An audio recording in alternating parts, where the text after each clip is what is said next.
I've always said I don't think I could ever go back to doing like a 9-to-5 job. Welcome to this week's episode of the Truth Temple podcast, where we're joined by special guest Kiara Price for our first exclusive one-to-one episode. Kiara is a full-time fashion model who travels the world doing photo shoots, events and promotions. She's amassed a huge online following, and she's here today to give her insight, advice and answers to the questions that we want to know. Modelling, there's more to it than, just being pretty and all that sort of stuff. Like, a lot of companies have gone down the route of using plus size models. I think brands do what is going to sell. I just don't understand OnlyFans personally. I associate OnlyFans with Pornhub. My friends always say that I go for tall, skinny, but I think it is generally something that I connect with. Definitely my dad has been a big role model, like, in so many aspects. So what are some of the misconceptions that a lot of people have about the modelling industry that people don't understand? They think it's a walk in the park. You get called in for like a casting to see if you're worth them taking on or not. I didn't have a clue what I was walking into. It is doable, but you have to have the mentality to do it, and if you're not arsed, then nobody else can do it for you, nobody else can change it. It's the way of the world. You can only change yourself, and you can only make yourself who you want to be. So everyone could go to you need to lose weight, you need to lose weight, you need to lose weight, but it'd take yourself to say, right, I really need to lose weight.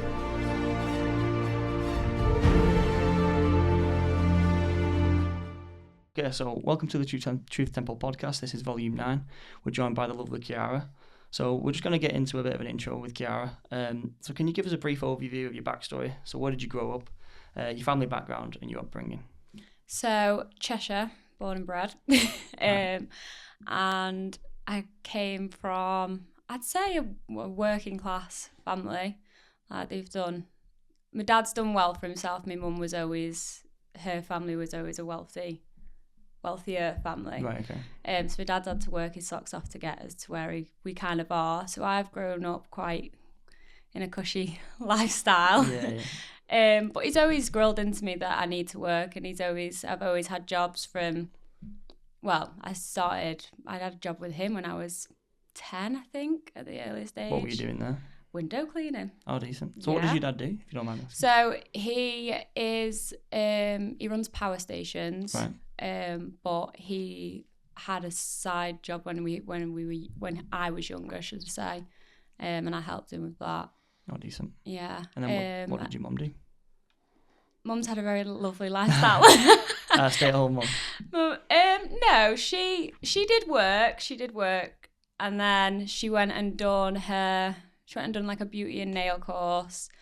But I wouldn't really say my mum needs to work. I think she kind of just goes by her life, and if she wants to pick up some things, then she'll do it. And I think it's just get out of the house, to be honest. I think that's a very positive thing. I think that's the lifestyle that most women would love, to be fair. Yeah, she's quite good. Did you have any siblings, or are you an only child? No, I have 2 siblings. I have a sister and a brother. What are they like? So there's 5 years between us all. So I'm the youngest. My sister's the eldest. She's 34. Take 5 years off that. Yeah. It's my brother's age. Yeah. I actually only found out about my brother when I was 15. What do you mean? He just got kept a secret. Oh, right. He was just a secret. So I didn't actually know about him until I was 15. I got told. And then we never really built a relationship, I think. I think too much time had passed. Yeah. And I think the relationship I have with my sister is never going to be the same as what I've got with my brother. Right. So it's kind of like a dead end kind of situation. Personally, for me, it's not for my sister. She has a lot to do with him, and that's fine for her. But for me, I think I'm happy with the way things were before. Yeah. So it is. It's very much amicable, like in terms of it's a friendly relationship, but not like overly close. It was. Right. It was. I'd say that it was until I'd say about a year ago, and now it's not really. We haven't spoke. Right. Okay. Right. Yeah. So obviously you end up becoming a model. We talked sort of off camera about your sort of role in that. So did you always aspire to be a model from a young age, or did it happen to you by chance? No, I think my sister had my niece and I was obsessed, maybe not, I was really wanting to go down the role of looking after children. Right. So I got into nursery, I was started to do my nursery practitioner, and I passed my courses and my exams and stuff and qualified in that. And then COVID hit and I wasn't actually working there because it was only so many staff that could be there. And my granddad felt really poorly. So I ended up leaving that job role and then looking after my grandparents. And that then became, well, it's a full-time job in itself. Like they need a lot of care and attention towards them.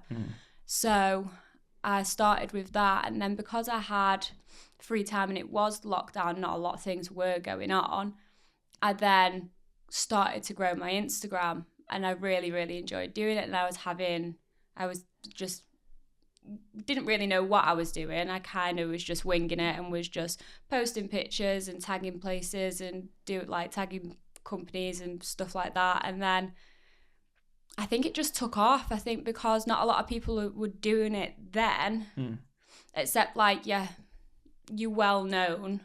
So from around my area, not hardly anybody was doing it.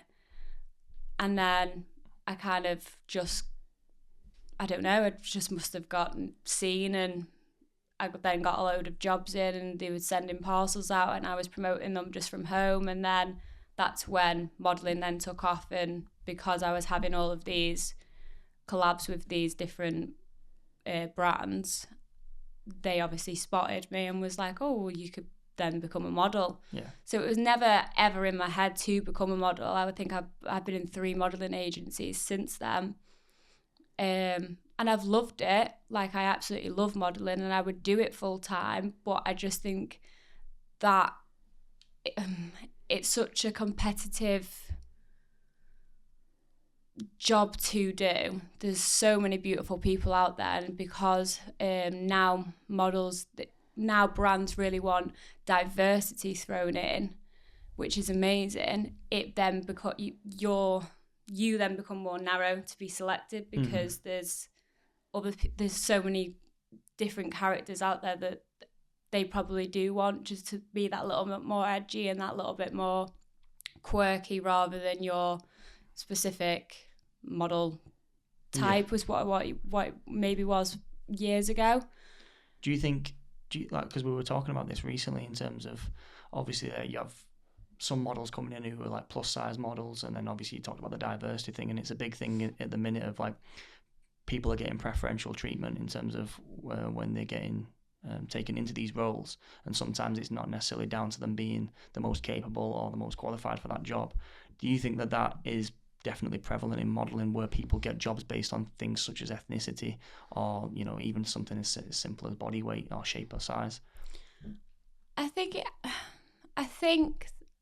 that I don't know, I think that it's really good because it shows that you can be happy and stable in your own skin, and if they're doing it, then that's fantastic. In regards to what you're saying about the having more treatment, I think anyone could be a model. I don't actually believe that you can't be taught to stand in front of, once you've got your 5 main your 5 main poses down, you just get into it after that. So if you go into a shoot and right, I need to get in this position, and you switch from both, and they're getting your captures, then you literally, maybe it is just me, maybe you can't be taught it. You kind of find a rhythm, and you kind of just go from one extreme to the other, and you lower yourself down, and you do your hand poses up, and then you start doing your face, then you're down to your waist, and then you're like... This is like another language to me.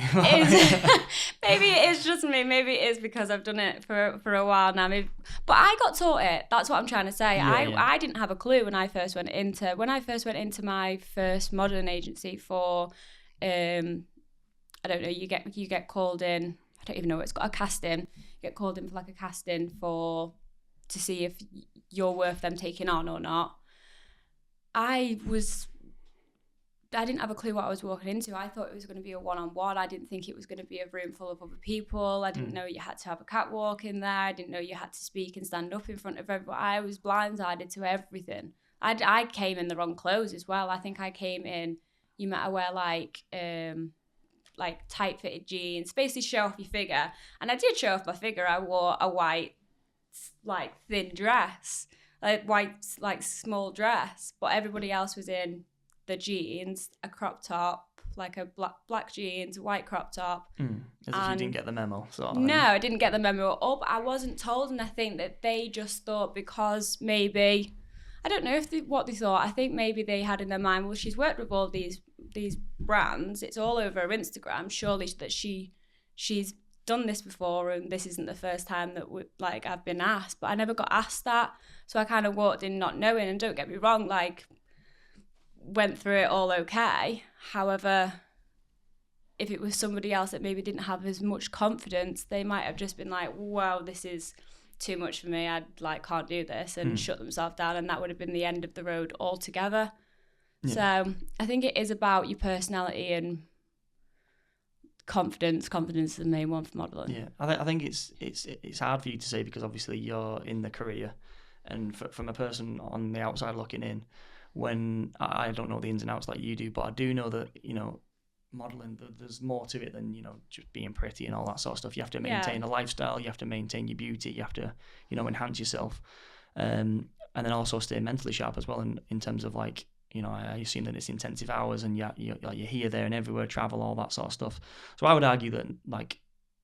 But then argue back that it's not everybody. You don't have to maintain your weight. Yeah, so this is the thing. So, like, I feel like when you get these models coming in and, like, they're not, like, looking after them, like, because it's fine being, like, who you are and all that sort of stuff, and it's fine, like, not being the perfect model and all that sort of stuff. I get that, like, there's completely normal models out there, that's fine, but I think there's a line where it gets a bit daft in terms of, like, when it starts promoting, like, obesity, for example, and, like, you have some of these models who are severely overweight, and it's saying, like, oh, it's fine to be like this.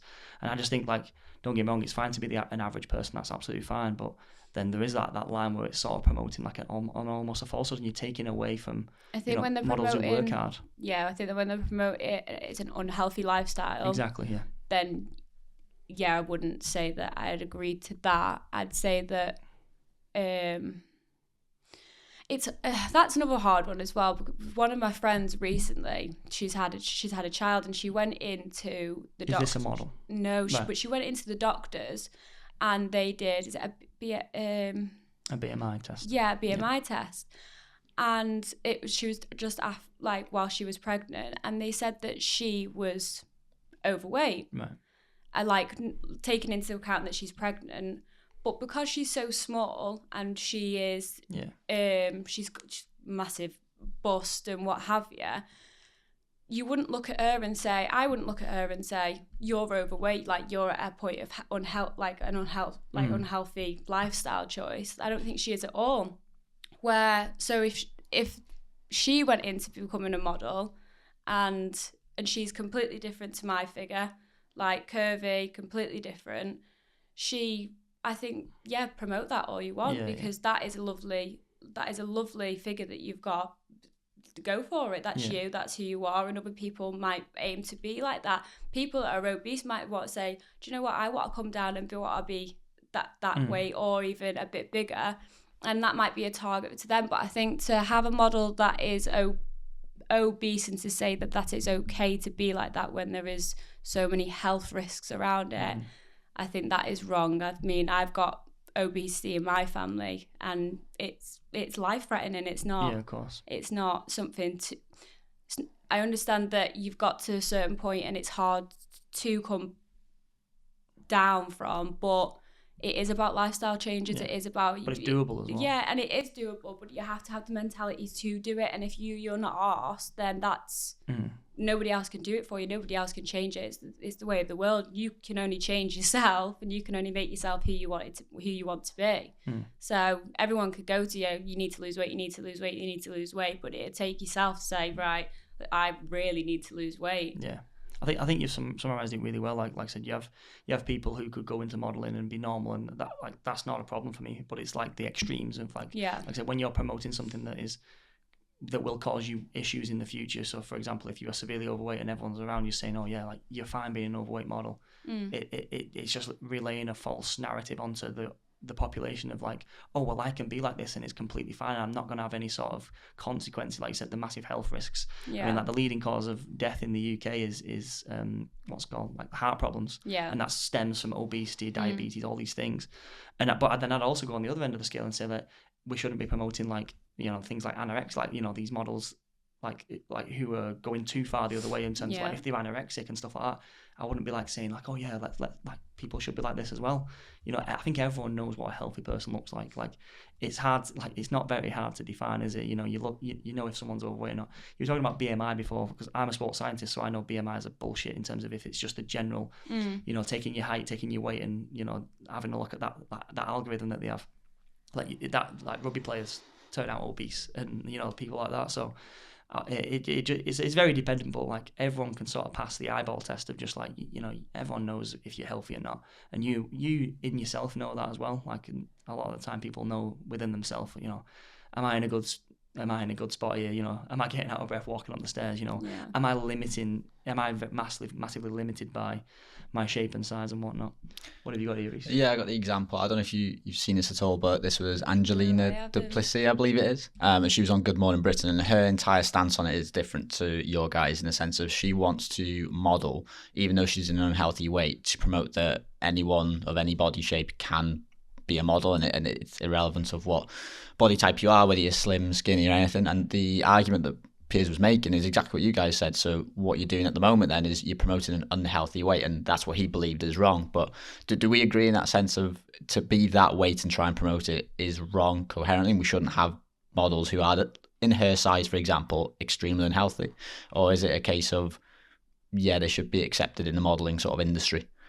What are your thoughts? Like I just said, I think if you are unfit and unhealthy and you're at a risk of a life-threatening time period, like I don't think that is something to promote. I don't think you should say to other people, oh yeah, come and join me, it's fine.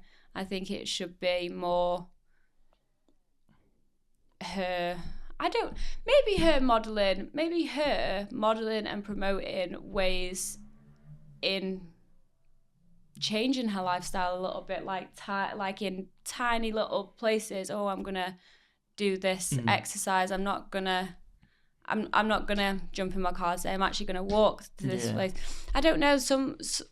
She can definitely still be a model. She can still. There's no one saying you can't do that in your life. Like you can do whatever that you want to do. If you like believe in yourself and you want to do that, that's fine. Nobody's taking that away from you. But don't then try and turn it on. I don't know. To be a positive, almost. Yeah, like to say, oh, come and join me and be this size and be at a life-threatening risk. But I don't know. It's just it is a hard one. It's one of them where you think, oh, you can be a model. That's fine. That's what you want to do. But at the same time, it is then promoting that, and that's not as obviously. I think it's very important. Like I said, I agree in terms of like if you can be whatever you want to be, if you want to do that type of modeling, then that's fine. But what they're trying to do is they're trying to say like this is it, and this is how it should be. Whereas they're not telling everyone the consequences of that, of saying like, well, if you're going to pursue a career like that and you want to be that type of model, then the consequences are unfortunately that you'll have severe health problems, or an increased likelihood of health problems going on. Whereas they just want to kind of stop the buck at, oh well, this is the new type of model now. Full stop of this, like this is what you should aspire to be. And I think that's wrong in terms of like I said, you can be whatever you want to be, but don't try and purport your false narrative on people to the point where you could like I said, like the younger minds are so impressionable nowadays. So if they're seeing that sort of stuff and thinking, oh, that's okay to do that, like it's dangerous for me. Like in terms of it is very dangerous. But then again, I'd go on the opposite end of the spectrum and say it's also dangerous to not be saying, oh yeah, you should lose loads of weight, you should do this, you should do that, but sort of understand that there's a natural balance there of like, if someone like that, like you said a minute ago, she could turn that into a massive positive for me and say like, oh, do you know what? I want to be a model. I want to be this. I want to be like, someone looks at and says, I want to be like that. So like, I'm gonna do this journey and go on this journey and like lose a bit of weight, and she doesn't have to become stick thin and like a Victoria's Secret model, but she can become a decently, like a decent model like herself. And I think that'd be far more aspirational and far more positive to do than just be like, right, well, I'm severely overweight. I have a BMI of over 40, and this is what this is the new normal. And I just feel like that is a very dangerous road to go down, especially, like I said, with the impressionable minds of the modern day and the way that kids can sort of just have that. If they have that affirmation of anything, it doesn't necessarily have to be positive in it. Like they just have an affirmation of someone like that, and it's like, oh, it's fine. Like I'm fine the way I am, and all that sort of stuff. Yeah. We focused on the individual there, but obviously we can see that she's on the cover of Cosmopolitan. It's all well and good someone saying they're a model. So, for example, if I say, oh, I'm a model today, no one's going to go and hire me to be a model, so does it really make me a model? I don't know. But for yourself, example, you say you're a model and then you go out and you get jobs for it, and then people promote you as well, and rightly so, because you're obviously very good at what you do. But in their regards, Cosmopolitan is a huge brand. Are they in the wrong for purporting something that is an healthy lifestyle? I think brands do what is going to sell. See, this is sorry, go on, finish. No, carry on. I was going to say, this is the funny thing, because I seen something and it said that like a lot of companies have gone down the route of like, using plus size models, but then the sales have gone massively down, and people have like had big problems with that, because obviously the executives at the top, they don't really give a shit who you're using. Like, they don't give a shit if you're using a black model, a white model, a fat model, a skinny model, whatever. They're just looking at money. And like if the sales aren't there and whatnot, and the reason the sales aren't there for a lot of people is because they're doing stuff like this and promoting this falsehood. And some people do look at it and think, oh yeah, like that's the new normal, and they conform to it. But the vast majority who have a bit of sense about them think, well, that's not how it is. Like for example, in any like sport and whatnot, you don't promote people who aren't the top individuals. So like unfortunately, that's just the way the world works. Like you have to aspire to be as good as you can be. And I feel like as soon as we start trying to include everyone, then you're just diluting professionalism. Then the top professionals are no longer seen as the top professionals, because we have to account for other people's feelings and make everyone the same level. And I just don't see that as a thing. Like everyone has an ability to be good at something. Just because you're not like as good looking as Angelina Jolie or someone like yourself doesn't mean that you're not worth anything. It just means that like. You just need to go and do something else that you're passionate about, and I just feel like we're trying to mold it to people that don't necessarily deserve it as well as other people. I think brands are in it for the money, because that's the way that's how they get paid, that's how they live their life, that's what they need.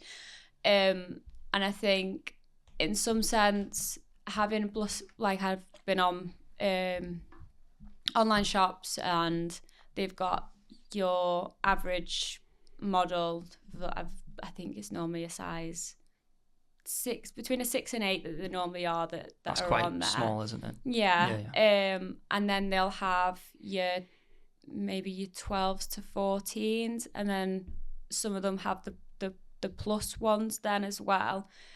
And I think I think it's good that they have them on, because obviously people of that size then can, if they don't feel good about themselves, they can then feel good about themselves can relate to that in person. The clothes, and they can then go out and they might be with, I don't know, say a friend of a size 6 and 8, and they might look absolutely stunning in their outfit, but they'll feel stunning in their outfit, and they could be wearing near enough the same thing.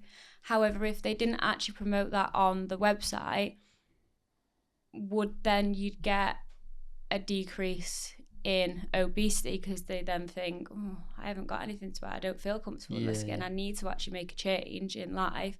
And would then that not be more of a promotion on the brands to then be like, oh, I'm actually saving lives, I've actually changed her life because I've not put anything out there, but there is something out there for one dress size down, and that's all that she needs to do in order to get that dress. I think that's a very interesting point, and it would be interesting to see, did they lose more money that way, or did they lose more money in terms of promoting obese models and sort of stuff. So it would be interesting to see that.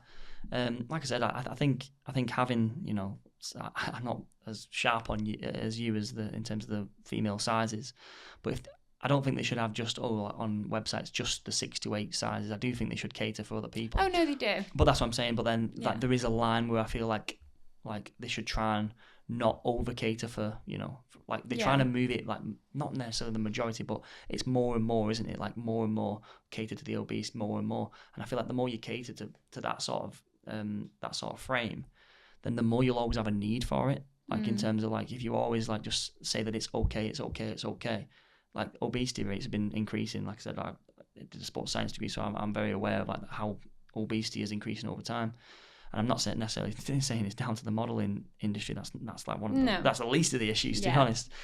But it wouldn't help by saying that this is completely normal. Like you all should be like fine. This is what you should. This is how good you can look. Look at this this obese model. You can look like her. And I just kind of think that's wrong. Like, that's going too far. Yeah. Whereas I do believe like what you're saying in terms of you should cater, because at the end of the day, not every girl can be a 6 or an 8. Especially mothers and things like that. Once you've had like 3-4 kids, I understand exactly, coming from a science perspective, how hard it can be to maintain that throughout. Obviously, going into adult life. But I just feel like there's that fine line there where you go too far, and I feel like the world at the minute, with modelling and with other stuff, it's just going way too far. Like I said, when I see that sort of stuff, I'm just thinking like, you're just ramming it down people's throats at this point. And like I said, and then we go back to the diluting, people, the elites who do this for a living, and they put in all their effort into it, and then all of a sudden these oversized models or these extremely obese models are getting jobs ahead of them and stuff like that. And it's like, imagine working your whole life and then the dedication that it takes to uphold that beauty and all that and them standards, and then someone's being pushed ahead of you to fill a quota of, well, this is now how we run our companies, we now have obese models. It's like, what's that? What is the incentive there? Do you know what I mean? You wouldn't like, someone like Tesla or whatever, like a company like that, you wouldn't start saying, well, people who have got grade C's and grade B's on GCSEs or like degrees or whatever, like we'll start hiring them because we want to account for them. Like they're less qualified than the people who are, work the whole life to get them top grades and the experience and all that sort of stuff. You'd never see that. So why are we seeing it in the modelling industry? Yeah. But it's an interesting thing anyway. Did you have a last point on that? Or? Yeah, I do understand where you're coming from, and then I think, well, we all have to start somewhere, and if that is the size that they are when they're wanting to start out, then that is, I understand that it's going to take other people's jobs, but when I first started out, I was obviously then taking somebody else's, and I didn't have a clue at the start, and I was probably in the same boat as what they're in, and not really, they don't have any understanding of how to be a model. I've just been chosen to do this because of my looks, and that's what fitted the criteria at the time of the brand, that's what they wanted. So it's just a hard industry anyway. It is a very brutal industry to be in. It is very, you are picked and chosen. No? Picked and chosen. Yeah. Picked and chosen. Based on what they want at the time, and it is really hard, and it is kind of, oh, I'm not picked again, or oh, I'm picked again and I'm like doing really well, and then all of a sudden, oh no, I'm drops now, and they've gone for someone with brown hair and someone that don't, completely the opposite, and that's what they want now. So it's just a hard industry to be in anyway. Yeah, I do understand what you're saying. Yeah.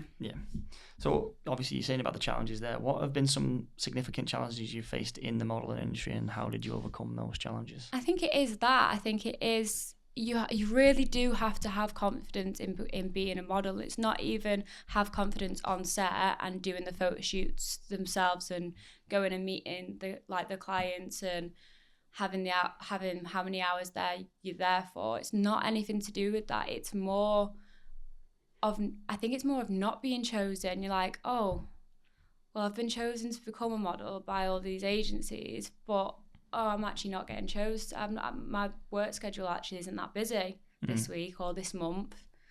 And then the following week it can fly off and you're like, oh, okay then. And you kind of like, you're going through the motions of being really happy that you're doing something that you really do want to do and you love. And then dropping back down and being like, I've got nothing on this week. And I don't really know what I'm doing with myself. And I don't like, I think you really, mentally, it can mess with you, I think. Because you mentioned confidence there in terms of, like you said, you have to be confident. But I'd argue, like, it's very hard to just be confident. Like, for me, confidence comes from things that you've acquired. So, like, once you've done X, Y, and Z, you gain confidence from that. So it's very hard to just be confident. So I think you just have to believe in yourself. Yeah. You just have to believe in yourself. You have to think, there's so many people out there. There's so many models out there. There's obviously so many brands out there, but a lot of them use the same ones that they've always used because that's who they've got a contract with, they've got a signed dealership with, and that's who they're going to use. And then when one space might come up, there's 100 of girls that are going for it because it's a great deal to have, but they're going to pick what they really want and they'll be nitty and gritty about it, of who they want down to a T, and that's fine for them because they have the ability to do that. But for us, we can't really be nitty and gritty about ourselves or ask them what it is that you actually want, because then we'd be changing ourselves anyway. So I think you do just have to believe in yourself that I am good enough to do it. A job will come in, and the next one might be the one that takes me off, and you kind of just have to keep doing that until you can. And if you've had enough and it's not right for you, then you've given it a go, and you can say, oh, I've given it the best that I can do. I can't really do anything else. I've been who I am, and if they are not wanting me to come as this, then you move on with something else in your life. Yeah. So your confidence is derived from like your sort of principles and like physical values that you grow up with. Fair enough. So obviously modelling, I imagine it's a very demanding thing. So in terms of obviously the upkeep of your body, your beauty, all that sort of thing, but then also the mental side of it. So how do you do that on a day-to-day basis? Like how do you upkeep who you are? I think I have a facial every month. every morning? Every month. I have a facial every month, only once a month. I have a facial every month. I obviously get my nails, my toes done, and my eyebrows and stuff like that. So appearance-wise, I keep it up with that. I wouldn't say that's like a bad thing, though. I think that most girls would have nail appointments. I think that's like a very I think it's like a very your hair. I think that's just being a girl, I suppose. I don't know. What in terms of a more physical perspective, do you do you go to the gym? Yeah, I go to the gym and I have a PT. And I've always said to him, because I've known the whole time that I am there, I don't really like going to the gym. I especially don't like going to big gyms. I've always had a small gym because big gyms are just a no-go for me altogether. I just think there's too many people and there's too many eyes on you, and which is really weird because obviously you're the centre of attention. I'm the centre of attention in everything that I do job-wise of a model. But I think that I always say to him that I wouldn't actually come if I didn't have to maintain my weight, I don't think. Yeah. Like now that I've recently obviously gone freelance and not renewed with my modelling agency, I have had a bit of leeway and I've been going. I have my 2 sessions, but sometimes I've been booking in for like 3 sessions, when I've got a photo shoot coming up and I'm like, oh, really, really want to be the best that I can be right now. But he's turned around and said, but you're not in any way unfit. You do eat well, you do exercise, you do come to the gym, and even if you don't come to the gym, you're still out and 100 miles per hour every day. So it's not like you're really gonna change like dramatically overnight. But yeah, I think that's the only thing that I actually generally do is go to the gym. But I've always gone to the gym. I've always. All right. I was just going to. So my follow-up question would be like, if you weren't a model, would you still have that same sort of regime? I think I would go, but I wouldn't have a PT. So then I'd probably have a membership and go willy-nilly when I wanted to. Yeah. And then it would be like I'd maybe not go for a couple of weeks and then go maybe 2-3 times the next week, or I don't really know because I've never actually been in that situation. I've always had a PT. Wherever I've been, I've always had a PT, so I've always prepaid beforehand. So I've been like, well, I've got to go because I've already paid for it now. Helps keeps you accountable. Yeah, so it always keeps me going back and like I've got PT today. And to be fair, I do it on the basis of I finish my nighttime job with my grandparents and then go to the gym straight from there. So then I've got it out the way. Then it's not interrupting the rest of my day. Yeah, I get you. Yeah. That's exactly how we do it. Yeah. Get it done nice and early. So, what are some of the misconceptions that a lot of people have about the modelling industry that people don't understand? They think it's a walk in the park. They think not most of my friends, as in like actual friends, but people that know me always say to me, "Oh, you've got a nice day of going out and having lunch today, haven't you?" Or we're at work for a 9 to 5, and I think, well, no, I will go out and have lunch because I'll have a break in my day that I'll want to do that. But with the jobs that I do, I still have a lot of it. You still have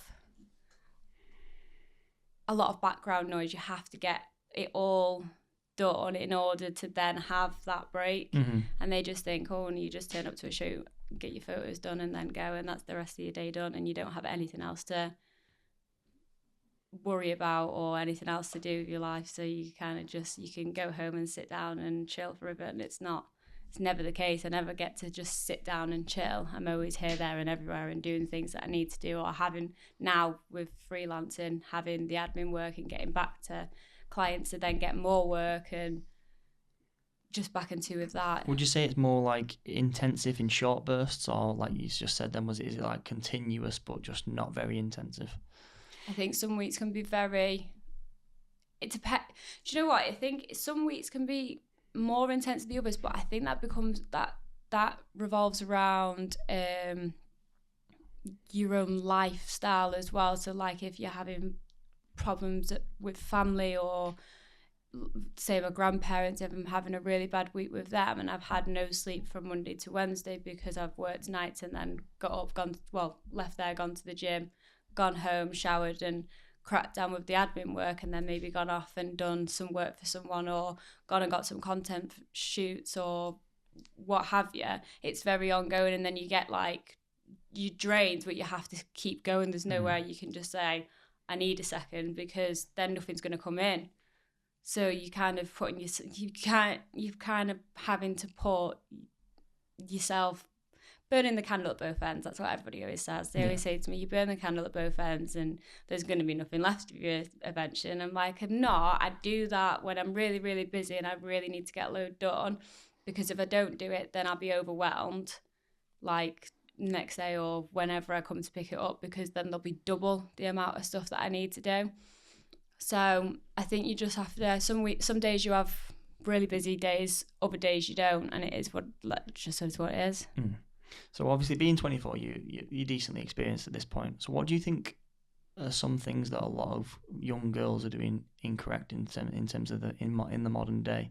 What do you see that obviously girls are going through now, what you didn't go through, and you're thinking maybe they're going down a path that's destructive? What do you mean? So in terms of like you know, things like social media and maybe like trying to pursue a career in modelling, do you think girls are doing things that they shouldn't be doing? Are you trying to say like OnlyFans? Well, yeah, that could be one of the very many things. But what things are you watching girls do nowadays that you think, oh, like based on your experience and being a model and all that sort of stuff, that you think, oh, that's a destructive road that they're going down, that won't benefit them in the long run? I mean, OnlyFans is one that you just mentioned then. Yeah. I think social media has such a big influence on everyone now anyway. So I think everything that you see on there is falsely advertised, and I really shouldn't say that because it is my line of work as well. But it is I think from when I first got Instagram, I don't think there was one person on there that I thought, oh, I want to be like her and this is what I want to do, and that kind of directed me into the course of where I am now. It wasn't anything to do with that. Mine came very naturally, and it kind of all just unfolded, and now just went along my way and carried on with it because I enjoyed it. Where I think now is you see a lot of girls that look at somebody's lifestyle and think, I want that, but don't know how to get to it. But then the lifestyle that they're actually choosing probably isn't the nicest lifestyle anyway. It's probably just put up there for show. And they're probably having a really not nice time. Yeah. So I think what you see, a lot of what you see isn't, I don't know, I don't think it's true. I don't think. Yeah, I think that's it. Social media. An important thing you said then is like you came to things quite naturally, and I think in terms of like, so you didn't really know that you wanted to become a model. So some girls might want to know they want to become a model. And again, it's hard for me to comprehend because I'm a man. I think that's great in a sense because they have that drive and that motivation to then to do that. That's what they're set out to do, and that's what they want to do. So they'll go in for all the castings, and they'll go in and have the modelling days and get to know everyone and stuff like that. And they'll probably will get picked because that's what they believe that they are in themselves. Where I went in very not having a clue and just was this Instagram influencer, a very small one at the time. Like I think I'd only just hit 10k when I first started modelling, so I hadn't got. It was when actually you couldn't have your links on your Instagram, so you had to have 10k to have you put your links up. Right. When was that? Oh, roughly a few years ago. 3 years ago-ish, I think. Right. So when I hit 10k, I was like, oh, I'm going to have loads of brands now because now I can put the links up and it can go to the website directly, and I was dead happy about it. So it was around that time, but obviously now you can just put a link up whenever. Like it doesn't matter how many followers you have, it doesn't matter what your account is. Yeah, I didn't actually know that. That's interesting to look into. But in terms of like something I seen a few months ago was that like when you ask young people like what they want to do for a living, like from the male perspective, a lot of the answers are like, oh, I want to be a YouTuber, I want to be, like on social media, like a gamer, all that sort of stuff. And then on the girl side, it was more like, I want to be like an influencer, like a model and all that sort of stuff. So from my perspective, I just think that some kids see this sort of stuff and they see this life and they think that, like you were saying before, like it's not as easy as you think it is, and it's not as like not as accessible as that. Like, is that something that you'd agree with in terms of, are you seeing a lot of kids sort of want to pursue a career in that but then not understand what it fully entails? Yeah, and I think recently, I don't know if you watch it, but I generally do, Sidemen. Fucking hell, he loves it. I love Sidemen. We've got a side bitch over there. Well, go on. It's unnecessary slander, but no, go on. What were you saying? I think that they have actually portrayed the true other side to becoming a YouTuber, and I think that's really good for. What do you mean? Like, can you break that down a little bit? Because I've seen a bit, but they've then come out. Is it with the movie? I think it was with the movie, and they've said that they've worked the hours that they have to work and the way that they have to stay. I think it was Ethan really struggled mentally and physically.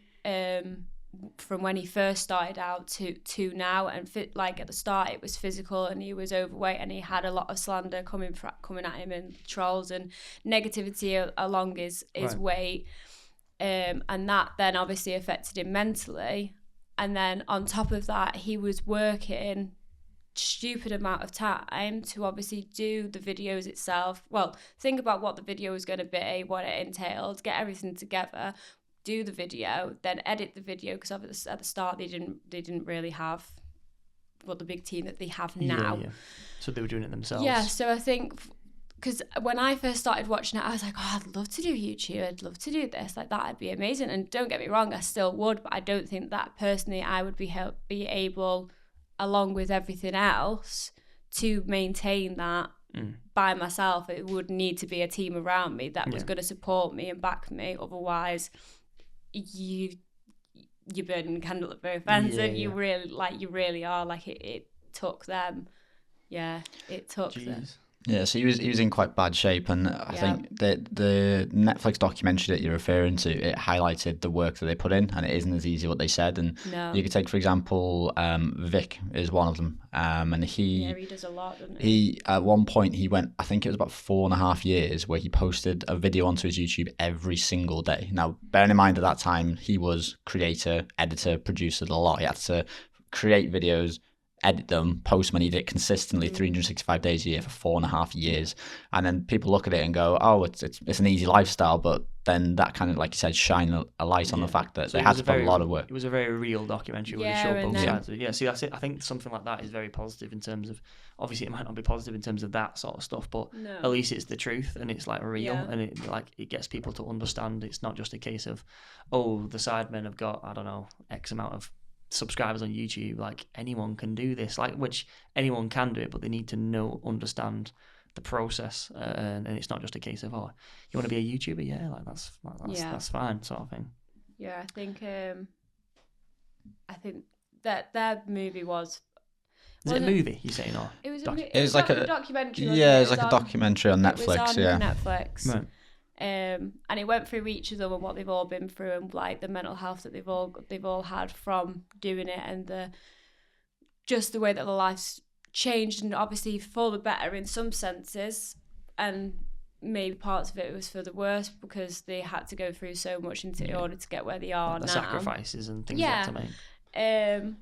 Like, even himself, I think at one point he admitted that he was suicidal at one point, wasn't he? And he almost like ended everything. Yeah, he turned his phone off and went for a drive. There's a story about where he went on a drive, he turned his phone off, and when he was on this drive, he's like, I'm not coming home, kind of thing.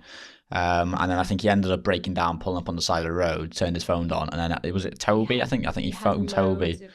And I think he had a phone call with one of the other Sidemen members then, and then they kind of talked a bit of sense into him and got him to drive home. But yeah, I don't know if that was directly off the back of his work and everything to do with that, but I'm sure obviously the negative hate will have got in regards to his weight and everything will have definitely had a major factor on it. There was something that you touched on before, which I want to come back to. I think you mentioned about like OnlyFans, for example, how that can be quite destructive for young people. It's kind of like a two-handed question, because on OnlyFans, we were talking about it on the last podcast actually, a lot of people get into it, but only sort of like the top so many percent or so make money off it. But those who do make money off it do tend to make quite a lot of good money off it, that top percent. And naturally, a model who is visually attractive is one of those people who, if they did go into that kind of realm, would be one of the higher earners. So the question is kind of like a two-handed one. So the first question of it is, what is OnlyFans viewed as in like the regular modeling like industry? Is it like frowned upon? Like, what's the kind of view on it? And the second part of that is, obviously being a model yourself, has there ever been like a temptation to go down that route? Yeah, no. That's a straightforward question, but straightforward answer, sorry. I wouldn't do it, and I think for a lot of different reasons. I think when I think it is frowned upon. I don't know 100%, but I would personally say that it was frowned upon if you were a model. I don't think brands would then take you on. If you were a model and you were doing OnlyFans. Yeah, and you were doing OnlyFans. I don't think brands would then take you on. You're on showing whatever you're doing off, and then you're then... So it's a bit more of like a separate entity sort of thing. Yeah, I think there's a limit of what you show off, and as a model, and I think that your lingerie and your bikini is where the line is then drawn. Do you get exceptions to the rules? So, for example, one of the biggest models you can think of probably like Emily Ratajkowski, and she did that music video with Robin. Is it Robin Thicke? I don't know. She did a music video with Robin Thicke where she did go topless in it, and then off the back of that, she actually got more and more work. So, is it that there's a stigma in the modeling industry where if you reveal too much, you're kind of like you've crossed the border, you can't come back from, or do you think maybe it's just that platform in particular? I just don't understand OnlyFans personally. I think if she got more money from it, if she got more jobs from it, then that's great for her. But personally, I just wouldn't do that. I just couldn't. I think I associate OnlyFans with Pornhub personally, because that is the same like stratosphere. It's the same content on there. That's what you want to do. You're giving your body away to an audience, all of you, like the whole of you, and that's fine if you want to do that. But then the repercussions that come with that, you can't then go, oh, I didn't want that. Well, that's what you provide. That is what you've signed up for. That is, you've give permission for people to look at you in a certain way and to have that judgment, because you will get judgment from it. And then to also have that sexual exposure of yourself out there. Like, I just think everyone always asks me, would you never actually do OnlyFans? And I always go, no, because for one, I don't think I'd want anybody else to see all of my body parts, except if I was really comfortable. For two, I then think, what would my family say? And for three, I then also say, well, if I had kids later on in life, and I come from such a small town anyway, and their mums go, oh yeah, well, she's on this, and look at this, when, like, obviously when they're older, look at her here when it was back in the day, and she's got this out, and then they go and go, your mum's done this, and she's got her boobs out, and she's doing this.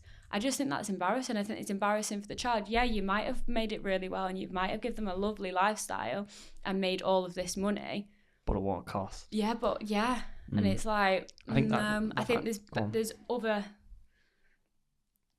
avenues to go down, and it might be harder work to go down there, but I'd rather do the hard work than just do an easy little. I think that's the best possible way to look at it, because it's like the path of least resistance. Like, people see it as an easy way to do it, and it's becoming more and more controversial to say, but I don't really care in terms of, because I'll just say how it is. It's to a point, you're like selling your soul to a point, because it's like fast money, slow problems. Like, you'll have the massive benefit of it. You know, someone beautiful who goes on OnlyFans, they'll have that immediate gratification in terms of the monetary side of things. But then, like, I don't know the stats on this, because I don't think OnlyFans and porn has been around long enough to see the real long-term effects of it. But I can say with pretty much certainty that I doubt a person has a lifetime of creating that type of content, gets to an elderly age and says, I'm very proud of that and it was worth it. I feel like a lot of people that earn that money, it'd be like a roller coaster ride in terms of the first 10, 20 years of, like, you know, you're having all this money, you provided this life, but then it always follows you. That stigma will always follow you. And the slow problems come then of, like I said, I don't think anyone is ever proud of that, as much as they might lie to themselves in the mirror and be like, oh, it was worth it for the extra, you know, bit of money and the extra car and the extra house and all that sort of stuff. But I think mentally, like, I'd rather have the peace of mind, and I respect people like you who are like, who could probably go and thrive and be that, like Reece said, that part of that top percentile and earn not like a crazy amount of money, but instead you say, no, do you know what, like, I'm going to go down the other route, you know, work a bit harder, but at least my sanity's still there, at least my peace of mind's still there, at least, like you said, like, if you have kids when you're older, at least they're not going to get thrown in the face, and there's no negativity of that. And I feel like that, like I said, I can't say as a man, but as a woman, as like an aspiring model, or as a beautiful woman, like, that'd be the path that I would take, of like, that selling my soul would be the last thing I'd do, because it's just, like I said, it's like the short-term thing. Just people look at that and think, oh yeah, great, but then they're not understanding that you have to then live with the consequences for a lifetime. And that's why we said before about, like, you know, children growing up and like, they're impressionable. They see that sort of stuff and just see the money. They just see the good things in these people saying that it is a good thing. It's just like, you're just setting them up to fail. Yeah, or the complete opposite, and being your children then thinking that is acceptable to do. Yeah, exactly. And that's the way that it follows down, and it's just, I don't know. I think it's, I don't personally agree with it for myself. You want to do it, that's fine. I would never be watching it. I'm exactly the same. Like, people do what they want to do, but, you know, if you want to live with those consequences, be my guest. Like, you go and do what you're not going to do, but don't come crying and saying, oh, well, like, after 10 years of making all this money and now I don't want it to be there. It's like you're making a mistake, and you always say, oh, you can come back from this. You can't really come back from that. No chance. It's already out there. It's done now. The internet's forever. Yeah. Exactly. It's what it is now. Right. So obviously, being a model, you must get like a lot of attention. So how would you like as a woman and as a model, or just as a person in general, how would you most prefer to be approached by a man? So would it be on social media, in real life? Like how, like when men have, I assumably approached you in the past, when have the most successful instances been? And how how do you do that in terms of like what kind of things were they doing right? That a lot of men might do wrong. I wouldn't say they didn't do anything wrong. I think social media just gives me the ick. If you're sliding into my DM, you're not this unless it's business related anyway, because my Instagram is a business account.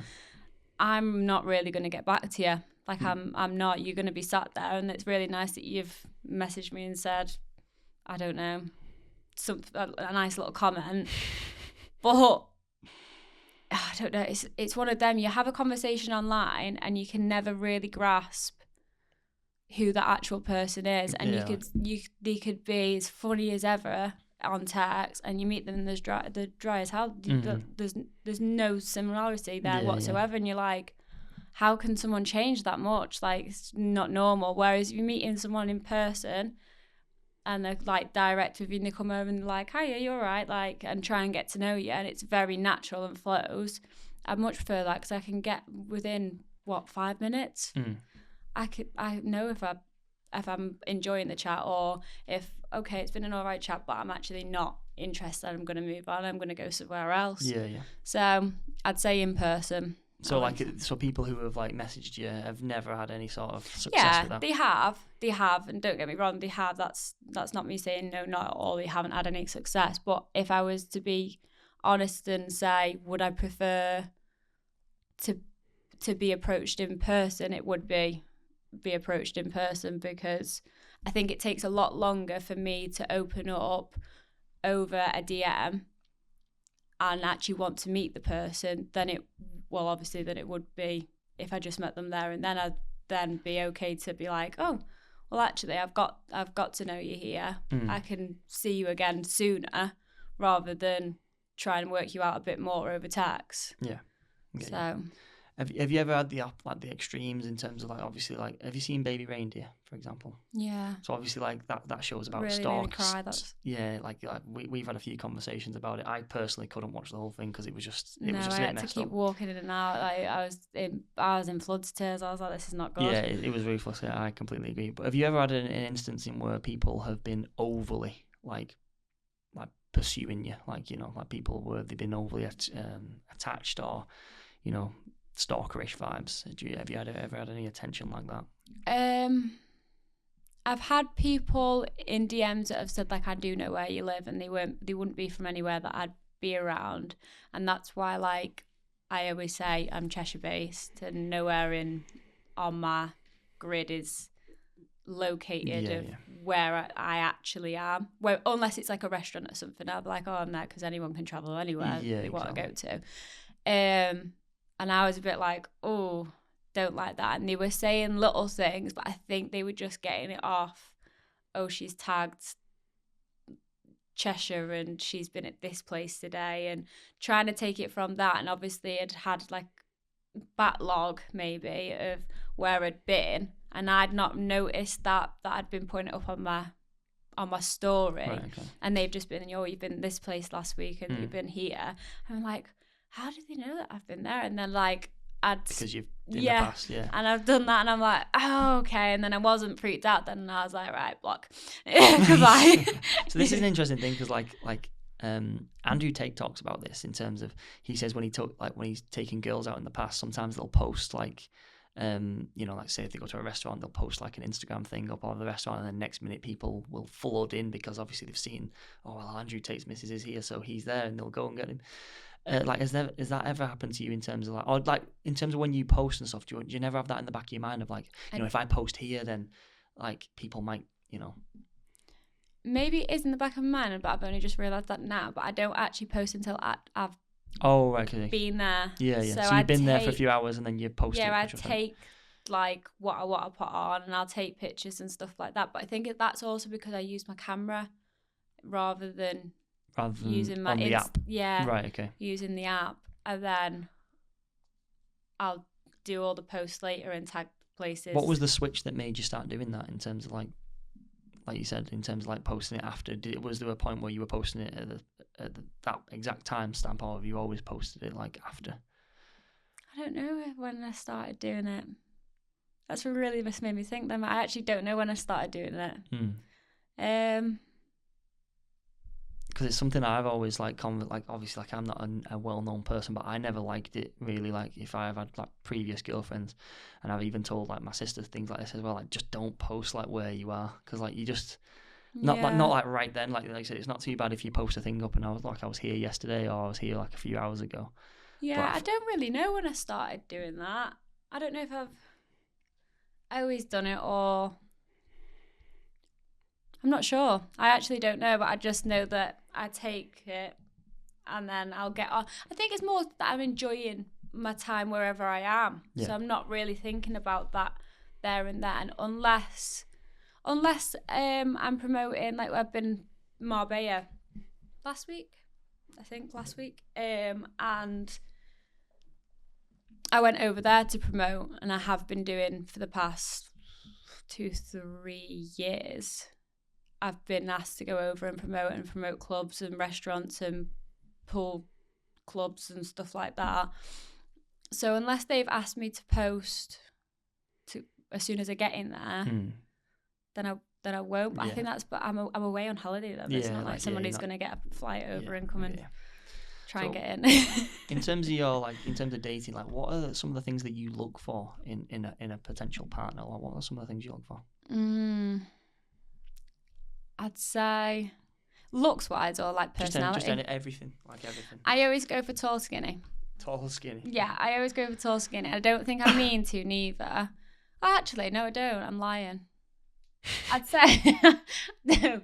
To be fair, no, I don't. I'm lying. I think my friends always say that I go for tall, skinny, but I think it is generally someone that I connect with. I'm trying to think of like people now and like go back in time, but I'd say I don't even have that. I don't have looks wise at all. They're all different. Like everyone's been different. What do you like prioritize more? Do you prioritize more like? I do humour, someone that I can actually get along with, that I can have a laugh with. If it's dry as out, I can't sit there. Yeah. Like I can speak, but if you're just going to sit there and not actually input whatsoever, that is going to be a very boring life. I can't do that. I need someone that I can be 100% myself around, and if I feel like I'm not being and I'm like reverting back, I'm like, oh, this isn't right, because they're trying to change me, but I'm trying to change myself for them. Right, okay. So you can't real relaxed around them. Yeah. So that, definitely someone family orientated, 100%. Obviously I have family members that I don't get along with. Like everybody has family problems somewhere down the line. But if they're not loving towards like their main sources of where they came from and how they've got there and stuff like that, I just think that's... What are some other traits that they have to have, like in terms of like confidence, and do they have to be quite, not necessarily loud, but like carry themselves in a certain way? Gosh, what's the word? Reserved. Reserved, okay. Yeah, I actually... Like a bit more of an introvert, so they kind of relaxed. Only because I'm very loud. Right, okay. So like equilibrium. It's more of a selfish thing, I think. And I was speaking to my mum not long ago about this, and I said, I think it's because that then mellows me out. So when I go out or I'm around, I'm around other loud people, I don't change, but I'll match the energy. So I'll like come up to match the energy of someone that's being really loud, or if they're really, really, really not saying anything, I'll try and get them to come up slightly and I'll match there, but I'll never really be happy there. Where if they're just relaxed and chilled, that'll bring me down, because I'm like a ball of energy all the time, so it'll kind of relax me and I'll be like, oh, this is nice, and I can be like this for a little bit, but then I'll go back to being my stupid way. Fair enough. So obviously if you found that the perfect partner and all that sort of stuff, what would be your perfect date? I've always hated dates. Like in terms of every date? Yeah. And not even that I've hated the company or I've hated the date itself. Like, I've hated the thought of going on the date. Right, okay. So To did begin you get with. quite nervous then? I don't even know if it's like nerves of meeting them, or I think it's just, I don't know what it is. It's just always, I just think it's a weird situation. In terms of what? I don't know, like them saying like, oh, can I take you on a date? Well, why are you here now? Let's just enjoy each other's company. Why does it have to be known as a date? Why can we not just go out and have fun? Do you not think you build that up in your mind a bit? Like, cause Yeah, like, I the think way it's I the viewed word. It, I think it generally is the Yeah, word. yeah. I think if they were to say, do you want to go out? go out, yeah. I'd be like, yeah, let's go out. Or Right, do you okay. want to have a catch up? Or should we go for a drink? To be fair, like it's very, I don't know, like I don't know the stats on this, but I've like when a lad asks a girl, like, I doubt he asks, "Oh, do you want to go out on a date?" He probably just says, "Oh, do you want to go out for food? Or do you want to go out for drinks? Or like something like that." So I feel like that's a Mine's bit that more. word. So it's just the word. Yeah. So what would be your perfect way to go out and meet a lad that you were interested in Go for a drink. for a drink? That's your Yeah. ideal. Yeah, I go for a drink. A few olives. Few olives in the drink. No, not in the drink. I can just nibble out on the table. Yeah, I don't do clubs. I can't stand them. I'll go to a bar or I'll go to a nice restaurant. Right. But I think for meeting someone initially, I think a restaurant is wrong. Why? I don't know. I think like because you're eating, and I think it's rude to speak and eat, and then you've got to wait for them to finish what's in their mouth, and then if they don't, that's just an ick in itself, and you're like, oh.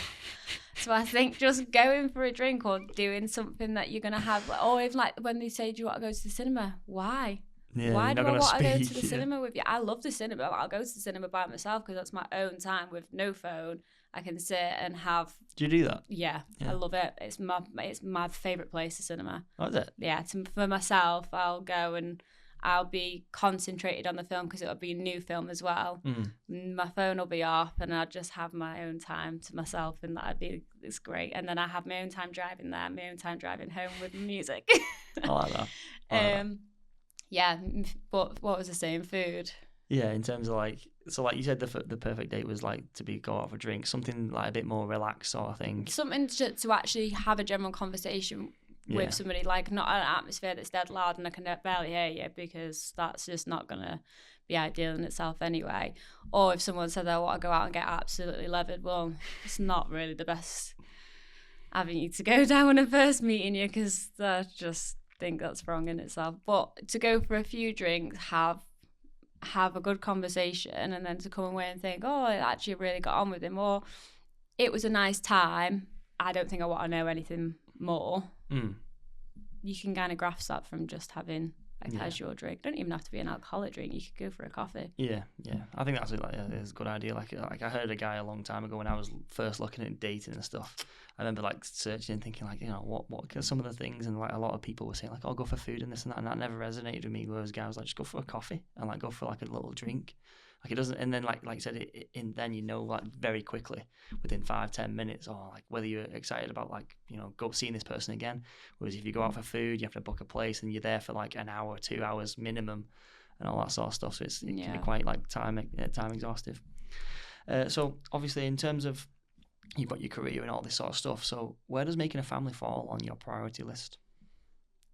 Creating a family. Yeah, so you said you were obviously very family orientated sort of thing. So I assume that you'd want to do that when you're older. So where does that fall on your priority list going forward? I think I want to be stable within myself first.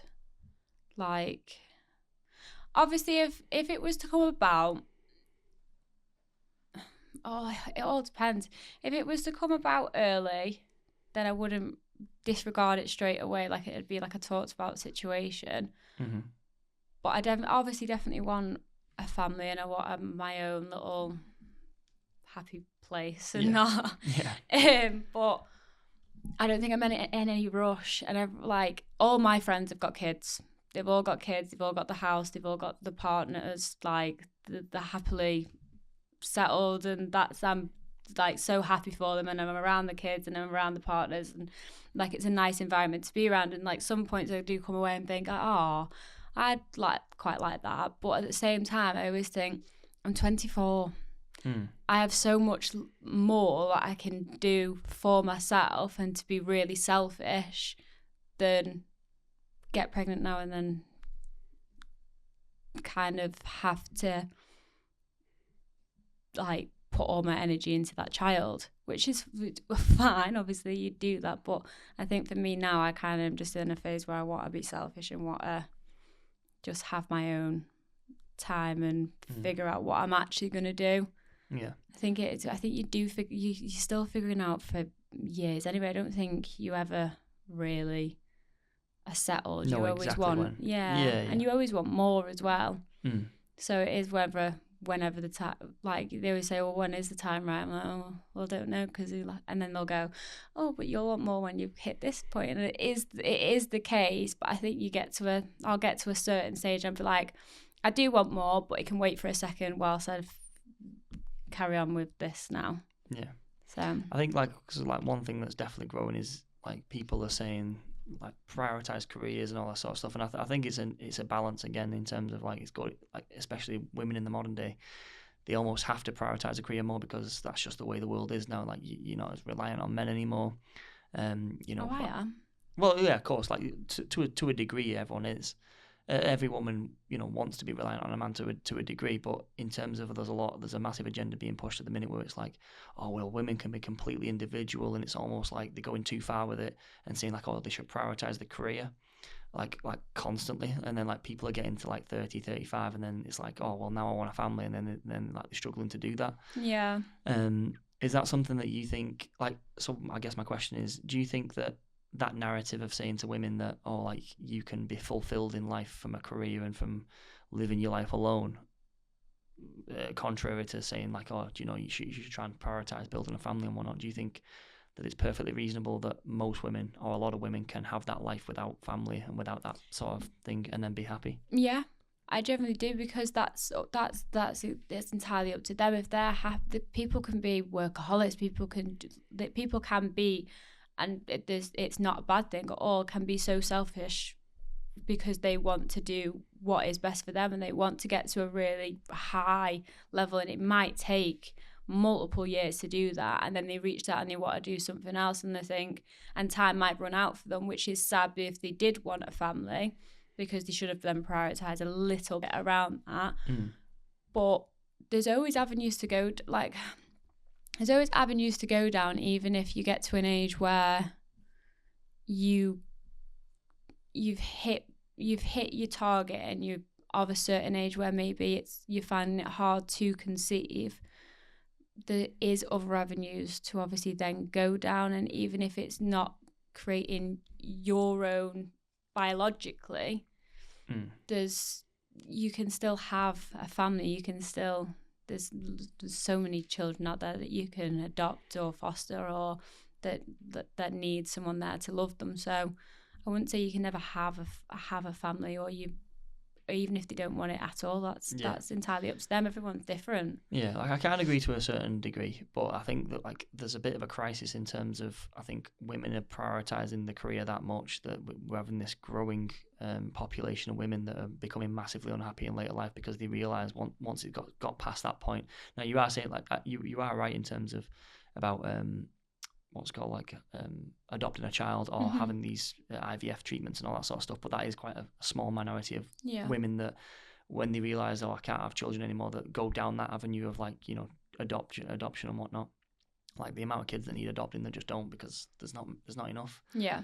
But there is a growing population of women that are getting towards that age, and then they're realising, oh shit, like I shouldn't have prioritised my career so much, because in terms of like, jobs have now been around long enough for us to see the long-term effects of like women doing that and prioritizing the career over like I said 50, 100 years ago, it was all about the family unit.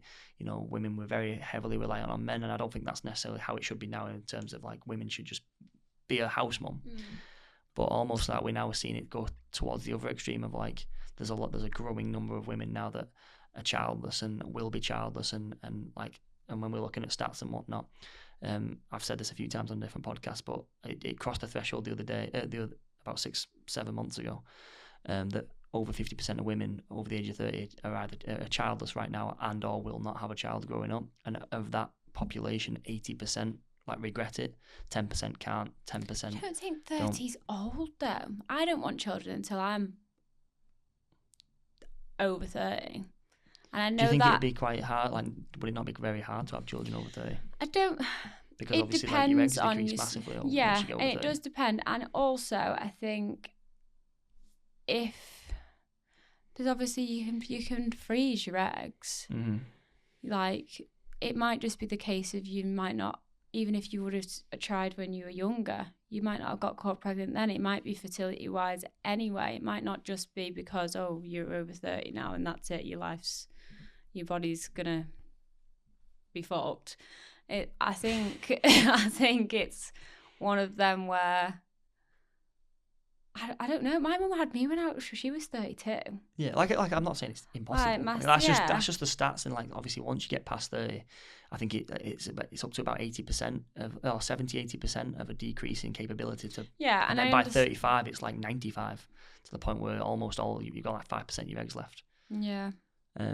All I'm trying to say is that I think a lot of women don't really understand this. I'm not saying like, oh yeah, you have to have children when you're 21 and all this sort of stuff, but a lot of women are like almost put it to the back of their minds too much of like, oh, like, you know, it doesn't matter because it's just all about the career. And then when they get to that, you know, that age bracket of like 30, like, oh, now I'll start having kids. It's like a big fucking slap in the face when they hear that it's very hard to have a kid when you're 30, or much, much harder than say if you were 22 or. Yeah, and I think obviously age is a big thing in having children, but then I also think you're so young and not a lot of people know who, and I think that's why it's so hard for women in general anyway, because you have so much thrown on top of you that you've got to do this and you've got to be with someone at this age, because then if you want to be married before you have children, then that's going to take this long and to know them, then you've got to get proposed, then you've got to plan it, then you've got to have the wedding and the honeymoon, and you want that time period to yourself of just used to, and then to like, it's all very, I think that's why I've put it to back of my mind. If it comes, it comes, and it'll come when it does. And like I said before, if it doesn't and I'm of a certain age and it turns out that I can't, or whatever avenue it goes down, or I've frozen eggs and that it doesn't work, if I really genuinely want a family, I can build a family with not biologically my child, but I can give somebody else like part of me and get the love from that, I think. But that's me, so I don't know, that's just me speaking of how I think. Yeah, I think it's interesting because, like, although it's controversial to say, I do think men like live a harder life, but it's one thing I'm definitely not envious of women of, is having that almost like a time constraint. Yeah, that is one thing that I think that's the hardest thing a woman has to go through. Like, you know, they talk about childbirth and all that sort of stuff, but I think the actual hardest thing, it might be easy for me to say this as a man because I don't know fully, but for me, outside looking at that time constraint of like I said, nowadays you have to have, like you said, your career. You want to meet someone, you want to have a certain amount of time to build a relationship, to understand that, oh yeah, this is a person I'm going to invest in, have them years together, maybe get married, and then, you know, and then be ready for kids. It's like, if you don't have that timeline in place, like by the time you're 30, then like we said, we get to what we talked about a minute ago, it's quite hard. Whereas, yeah, exactly. Whereas a guy, I can sit back and be like, yeah, I'm not really arsed when I meet a girl because I'll have kids when I'm 35. Yeah. Or I'll have kids when I'm 40. Like, I'm not arsed really, to be honest. I want kids, but like, I couldn't imagine having that time constraint and like knowing that, fucking hell, like, it's always in the back of your mind. I think you do have it easy. Yeah, well, yeah. Agree to disagree, but yeah. I think you have it easy in that. Oh yeah, in that aspect. Oh yeah, in that aspect, it's like bliss. Like I said, yeah. Like, it's hard for us to comprehend. That's why when I've thought about it, like even still, I can sit here, like, I don't think many men think about that. But even as a man who does think about that, even though I have like a negative, oh fucking hell, that must be rough, I bet it's nowhere near as bad in terms of how it actually is living that experience. Mm-hmm. But yeah, I do think that is a tough pill to swallow for a lot of people. And like I said, people who don't necessarily have, like, I think a lot of people have the priorities right in terms of, yeah, like you just said, like, you want your family and whatnot, but then it's like, you made a very important point in saying, like, when is the time right? And a lot of women, it's getting very hard to answer that question of when is the time right, and they delay, and then they get to a point, and then it's like they understand then, and it's a hard thing, especially as a man, to look at. And But then they also jump into it then. I think I've had friends in the past that are all for meeting someone, and they've been that focused in meeting someone because they think that they're on a time of a ticking bomb, that they really do need to meet someone because of all that I just explained, like the whole, and I'm just like, but you're not living your life then. Yeah. Like someone will come when the time is right, and you can go out there and look for someone, and you can say, oh, I want that person, and then it can turn to like absolute shambles over the next 2 months, and then you're back at square one, and they're trying to look for somebody else. Yeah. I'm like, you're not giving yourself time to even like just live. And I'm like, that's what I don't understand. Like, and I think that's why I probably do cruise through life a little bit like oblivious. I probably am I just live day to day, and if I'm here today, I'm here today, and I'll live it to the full max, and then tomorrow I'll do the same. And that is very much me. So if tomorrow it ended up that I got engaged and then like started that kind of family like situation trajectory, then, yeah, I'll be happy and I'll carry on that route. But if it's not, then I'll just carry on the way that I am, and it'll just, I don't know. I think I just don't worry. Yeah, you don't pressure it. Yeah, and I think in some ways that can be wrong, but I think it's best just to live your life as it comes, because well, I think it's very important. Like I'm not saying, I'm not advocating for you should pressurize women. Like again, everything comes with a fine balance in terms of like, I remember reading this study and it was talking about women getting pregnant, and women that are over the age of 30, sometimes they struggle even more to get pregnant just because of the stress of thinking, oh shit, like they've got so much emphasis on. But that can happen earlier on as well. Oh yeah, of course it can happen like earlier on. The more stress that you put on your body, as much as you don't realise it, the more like you could have miscarriage then, because you're so stressed and so like, oh, I've got this window and this is when I'm ovulating, we need to have sex right now. Yeah, and all that. And it's not even just yourself, you're putting pressure on your partner then as well, and that can really affect it. It can affect the pair of yous, and 100%. I think that's what they say, like when people take a break, like the less stress that you have, it'll just happen. It'll come natural. Not for everybody, obviously some people do have fertility problems and stuff like that, but the less stress you have, like with anything, things do end up falling into place more when you put less pressure on it than you're being like crazy about it. I feel like it's a nice balance, isn't it? Yeah, for sure. So in terms of you, like what does a successful life mean to you, and how do you define success? I think health. I think health, only for the fact that I look at my grandparents now, and they've come, so it's my dad's side, so like I said before, my dad's come from a very not working man. Yeah, he was in the poor category growing up, I'd say, and he's built himself, and he's now done really well for himself. And like obviously we all family wise look after my grandparents, and if like their health isn't 100%, so I think you want health for yourself and for your family, because that's probably the most important thing. Like it's not really about money at the end of the day. It does actually come down to you need to be fit in order to survive and carry on going out your life and seeing things, and watching your children have children and their children have children and stuff like that. So I think health probably. Yeah, it's funny you say that, because like we literally talked about, like we released a clip the other day, and it was saying about health is wealth. Like I heard it a long time ago, and I kind of just regurgitated it in terms of like, in the early days, so what I was saying on the podcast was that in the early days people sacrifice the health in order to gain wealth, and then in later life they reverse it and start sacrificing the wealth in terms of paying to get the health back. And it's like an irony of life, in terms of like sometimes you can prioritize the wrong thing in order to gain something, and then the whole time you realize that thing that you gained was useless without having the fundamentals there, like it being your wealth. So pointless having loads of money if you can't spend it. So yeah, I definitely agree. Like in terms of, for me, it's like family and all that sort of stuff, but then health would probably come first, because if you aren't healthy, you can't do anything. Like if you aren't healthy, miss so much as well. Exactly, you can't look after people, you can't see people. So I fully agree. What's an experience where you faced significant adversity, and how did it shape who you are today? I'm going to have to rephrase that one.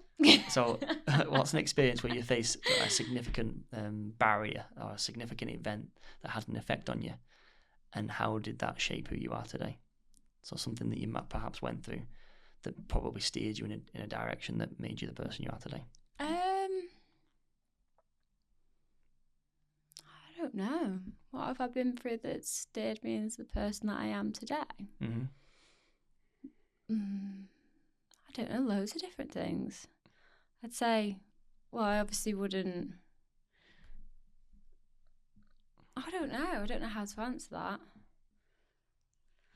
I'd say, obviously, I don't know if this is the correct answer or not, but like, if COVID wouldn't have happened, then I wouldn't have looked after my grandparents. Right, okay.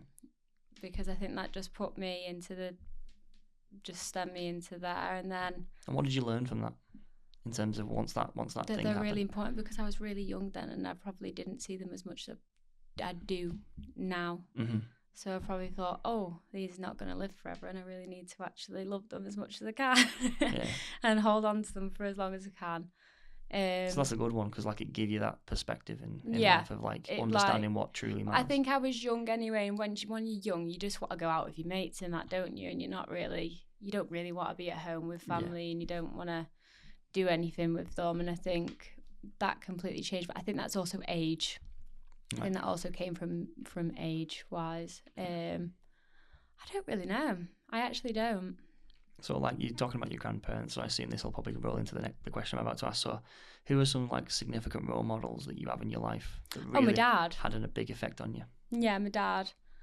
I think he's had a massive effect in my life. Like the things that, I won't go into the things that he's been through in his life, but the things that he has been through in his life is maybe the things that he's been through in his life has been completely different to how he's raised me, I'd say. Right, yeah. So, and then we've spoke about, this is really hard because I'm trying to like not say things.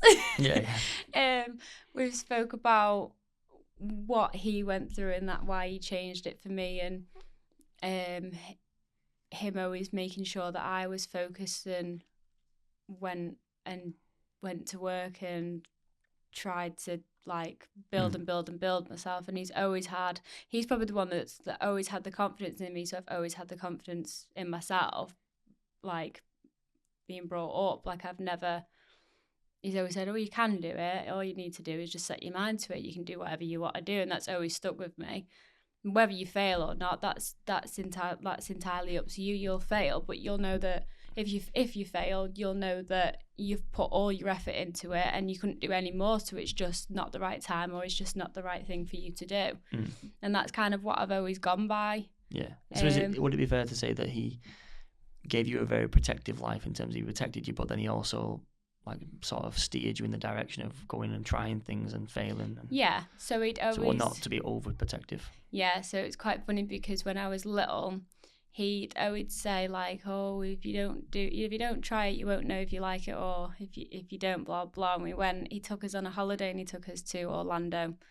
Best and place he ever. Hates rides, and I turned around to him. I think I was only about 7 or 8, might have even been younger than that, I don't know. And I turned around and I went to him, well, if you don't try it, you won't actually know if you like it or not. And he was like, I'm going to have to. Oh, and they always used to say, face your fears. He always used to go to me, face your fears. And they'd be like, I really don't like it. I'm like, face your fears, you'll be fine. And he went on every single one with me. using his own words against him. That's class. So definitely my dad has been a big role model, like, in so many aspects. Brilliant. So what personal sacrifices have you made for your career, and do you have any regrets about them? So what have you had to give up? I don't think I have any regrets about them, but I think you do. It's a lot of, you have to sacrifice a lot of things, but you have to do it for everything, don't you? It's not just my job; it's everyone's job. You sacrifice going out on certain nights because you've got to shoot next day, or you sacrifice not seeing I don't know, not seeing people as regular as what you probably could. But then I think when you get to a place where you're happy and you're content, which I think that I am at the minute, you kind of get that back and you kind of have your own control a little bit more, because I can go out and do what I want to do when I want to do it. But then I have to think, oh, well, I need to now fit this in somewhere else. So one day is going to have to be taken up where I've got everything that I need to do and just knuckle down and no one can really be a distraction. Yeah. Yeah. So in terms of you're basically saying that like the short-term sacrifices like benefited you in the long term. Yeah. Would you say that like you ever regret anything in terms of like is regret something that follows you through life, though you think, oh, I regret things? No. I know that's a really blunt answer, but no. Why is that? Why do you not? I just don't think that I regret. I think if I wasn't to do certain things, then I wouldn't be where I was, even if it didn't go right. And this is not just with job-wise, this is like with anything in life. Mm-hmm. If I hadn't have tried to do it, and even if it didn't go right, then I wouldn't have worked on the next stage or next steps of what to do. So no, I don't really regret anything. I've done what I've wanted to do, and it is what it is now, and it's in the past, it's done, and you move on from it. That's my motto. That is always my mindset of like, it's what it is, it's done, it's happened, move on. Next, like I say to you before, I take every day as it comes, so it is what it is. What do you think is the key to ultimate fulfillment in life then? That's different for everybody though, isn't it? In terms of your life? Oh, in terms of my life, my end goal. Yeah, so like, what is the key to your ultimate fulfillment? Like, what do you see is a necessity for a completely fulfilling life? Mine would be like things that aren't possible though.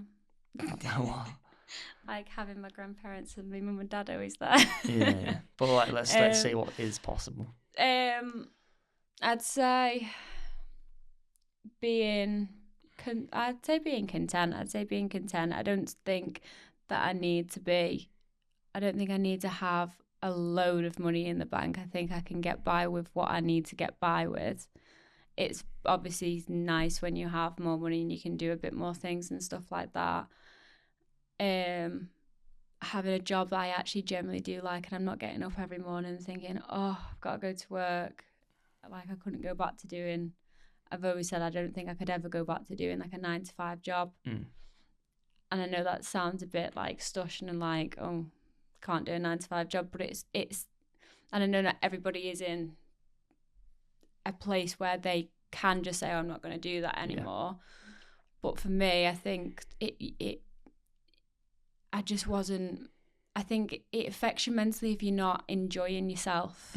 So for me, the best thing to do is to do something that I actually really enjoy doing. Yeah. And then obviously later on in life, I'd want a family, and that would be a complete and whole full circle. Yeah. So like to gain a purpose, and then obviously to channel that into a legacy. Yeah, I am going to be very selfish first, and then. Right, yeah. And yeah, like on your beach in thingy. Where did you go again? Where is it? Where's that? That place where you said Marbella. Oh yeah. What's it like in Marbella? Oh, it's lovely. It's so expensive, but it's lovely. I heard some dodgy things about it because there's a lot of like people who have yachts out there, and there's a lot of drugs there and stuff. Well, there? Yeah. I've been a few times, and there's been like, a bit ruthless. It can be, but I don't know, because I go over to promote, I really do get looked after, and this time along, I got ridiculously looked after to a point where I actually had security in the clubs that I was at. And the last night I had 3 security men, and we were in like a triangle, me and my friend, and the 3 ropes that were around us, we had a man on either side, and it was dead secure. And they'd be like, if people approached, they'd be like, do you want them to come in? And we'd be like, either yes or no. And if it's like a no, like, no, thank you. Is he good looking? Has he got a few drinks in his head? Come on then. No, it wasn't that type all the way, to be fair. My friend who just came with me, she's actually just got engaged, so it was all okay. But yeah, so it's been dead secure every time that I've been, except the first time, which was, I'd say that was a completely different holiday. For one, money-wise, because it's ridiculously expensive over there, where when I go over there now, I hardly spend anything. Yeah. And then two, like security-wise, you do have a lot of people that are like off the face and stuff, and like they're obviously big people that have got a lot of money and they want to get the pretty girls to come and party with them and stuff like that. But I think when you're in a facility that has got security, then that's fine. But if you're not and you're out on the streets and they're trying to like get you in, it's a different ball game. It's a different, for sure. It's a different thing. But For sure. So we're wrapping it up with the last few questions now. So what is one piece of advice you would share with your much younger self? So obviously you're it's not like you're dead old, you're 24. So in terms of like your 16, 17-year-old self, you know, like sort of broaching adulthood, what would some advice be that you'd offer yourself if you could to your much younger self? Probably don't give up. I'd say just keep, but then I don't give up. To me, that I haven't done. Yeah. That I haven't already done. So I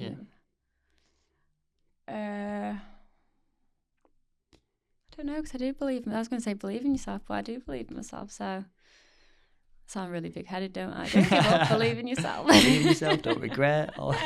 Be confident.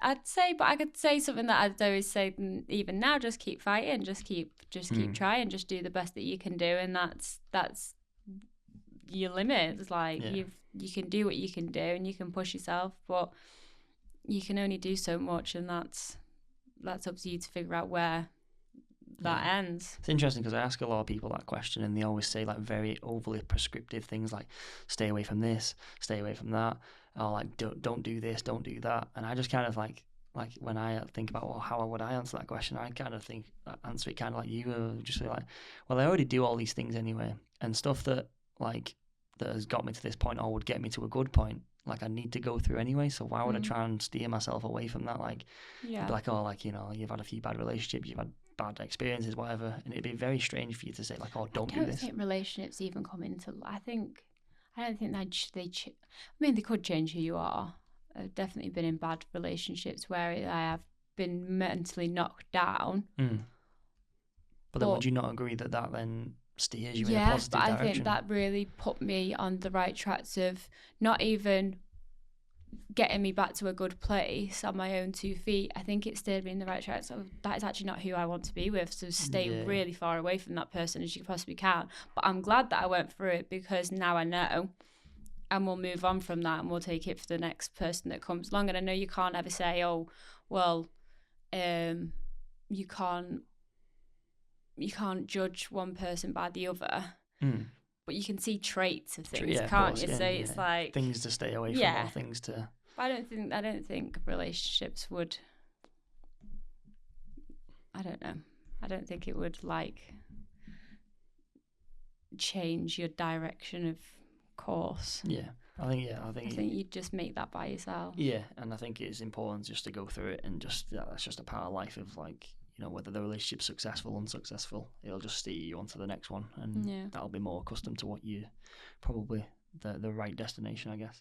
So obviously, with it being the Truth Temple podcast, we always finish with a question regarding the truth. So how important is telling the truth to you, and do you always tell the truth? No.